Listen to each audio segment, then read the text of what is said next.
bagong umaga, bagong biyaya. Welcome to a day in life of Zia and my mommy. Pagising ni mami, iiwanan niya ako. Pupunta na siya sa chicken para magpagkain. Pagkatapos ng chicken, ako na din. Papakainin ni mami. Tapos, labaan na siya. Kasi maglilinis ng bahay. Tapos marami pang iba. Nakatapos na si mami maglaba. Di pupunta siya sa chicken na naman. Tignan niya yung pagkain ni chicken.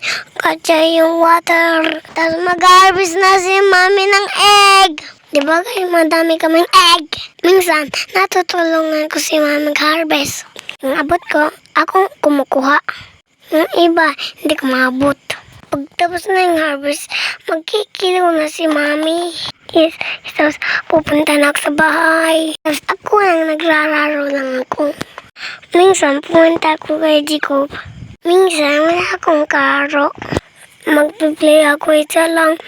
Wala akong brother and sister. Tapos magluluto na si mami ng food para makalunch kami. Hungry na ako. Gulay ang ulam natin. For healthy and strong. Nakatapos na kami kumain. Bugugas na si mami. Small pa ako. Hindi ko pa kaya help si mami. Tapos papaligo ni mami ako. Bibihisan. Tapos ligo na rin siya. Tapos pwede na ako mag-watch. At saka matulog. Habang nag-watch ako, nagtutupi si mami ko. Nang nilaban niya.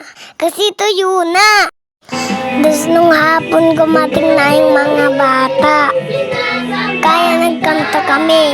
Kanta kami kay Lord.